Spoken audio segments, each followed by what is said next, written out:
Assalamualaikum warahmatullahi wabarakatuh. Saya Muhammad Fatur Rahman dari kelas 6C Humas. Kali ini saya ingin menjelaskan tentang materi yang sudah saya pelajari selama semester 6 ini di mata kuliah Manajemen Penulisan Public Relation. Oke, langsung aja.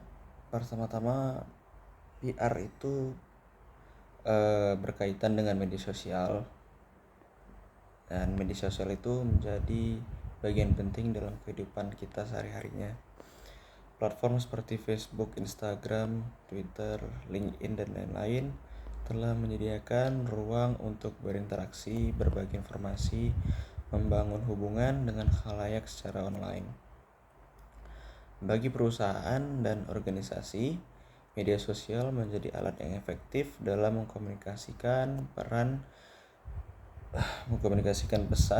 membangun merek, dan mempengaruhi persepsi publik tentang produk atau layanan mereka. Di sini peran public relation atau PR menjadi sangat relevan.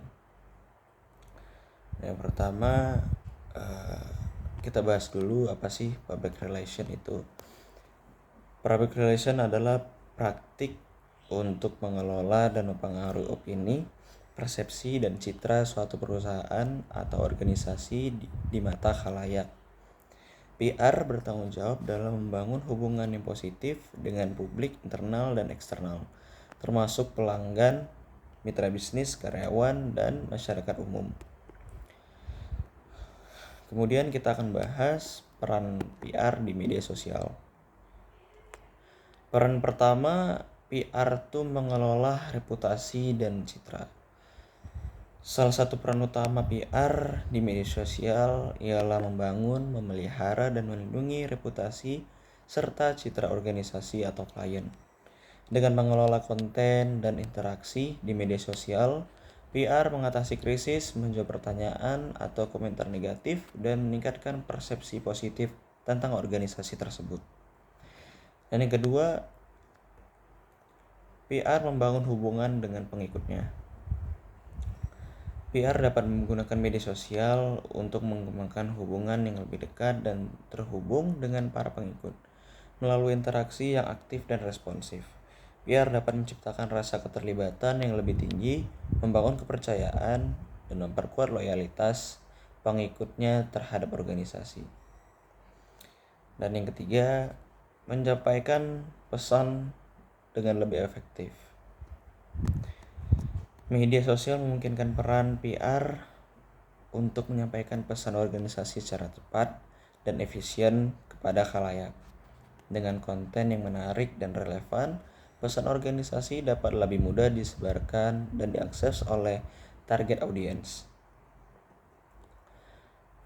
Dan peran yang keempat, PR menyediakan informasi dan edukasi. Maksudnya, PR dapat menggunakan media sosial untuk memberikan informasi dan edukasi kepada khalayak mengenai topik yang relevan dengan organisasi. Dengan cara ini,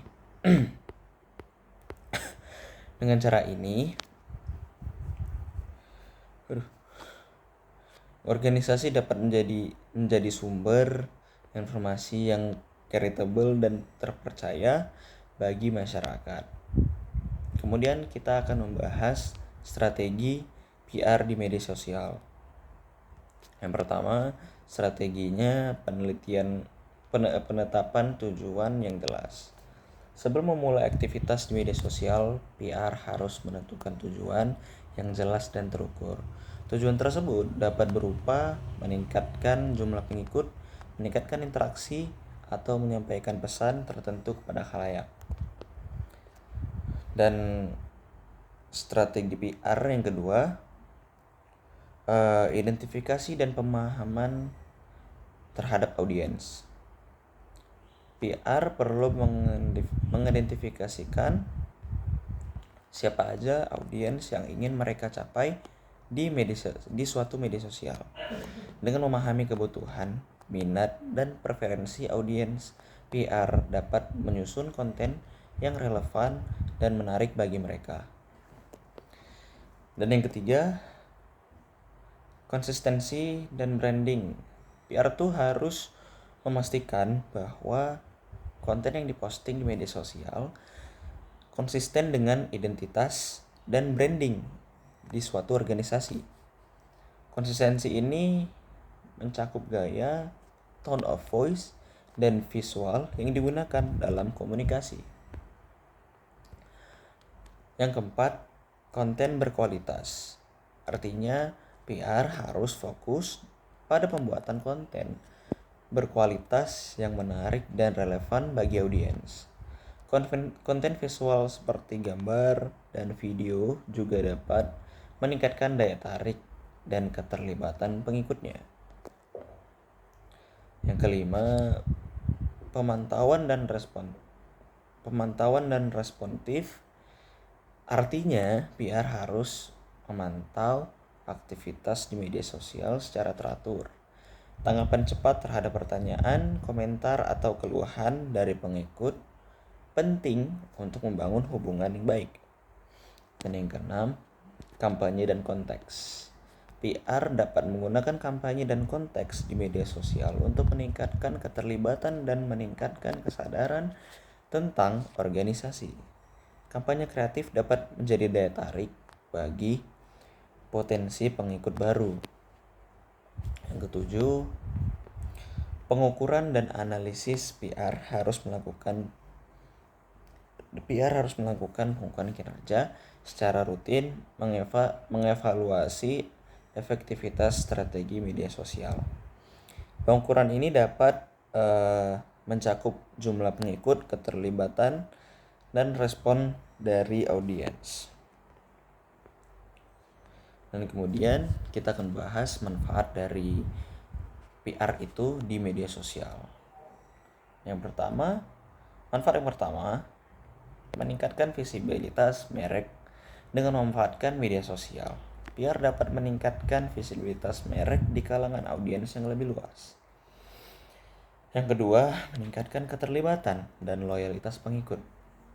PR dapat menciptakan keterlibatan yang lebih dalam dengan audiens melalui interaksi yang aktif dan konten yang menarik. Dan yang ketiga, membangun reputasi positif. Dengan merespon dengan bijaksana dan mengelola citra merek secara efektif, PR dapat membangun reputasi positif di mata publik. Dan yang keempat, mendukung kampanye, pemasaran, dan promosi. Artinya, strategi PR di media sosial dapat mendukung upaya pemasaran dan promosi perusahaan dengan menciptakan buzz dan memperluas jangkauan suatu kampanye tersebut. Dan yang kelima, memantau dan mengukur kinerja. Artinya, media sosial menyediakan alat analitik yang dapat digunakan untuk memantau dan mengukur kinerja strategi PR. Hal ini memungkinkan PR untuk melakukan penyesuaian dan perbaikan yang diperlukan. Dan kemudian mungkin itu saja yang bisa saya sampaikan. Kesimpulannya adalah media sosial itu telah menjadi bagian integral dari strategi PR atau public relation dalam mengelola reputasi, membangun hubungan dengan khalayak dan menyampaikan pesan organisasi. Dengan pendekatan yang tepat dan strategi yang baik dan yang terakurat dapat memanfaatkan potensi media sosial untuk mencapai tujuan komunikasi organisasi dengan lebih efektif. Tapi penting untuk selalu mematuhi etika dan prinsip PR dalam setiap langkah yang diambil di media sosial. Oke, sekian dari saya materi yang saya pelajari selama semester 6 ini. Mohon maaf bila ada salah kata. Wabillahi taufiq wal hidayah. Wassalamualaikum warahmatullahi wabarakatuh.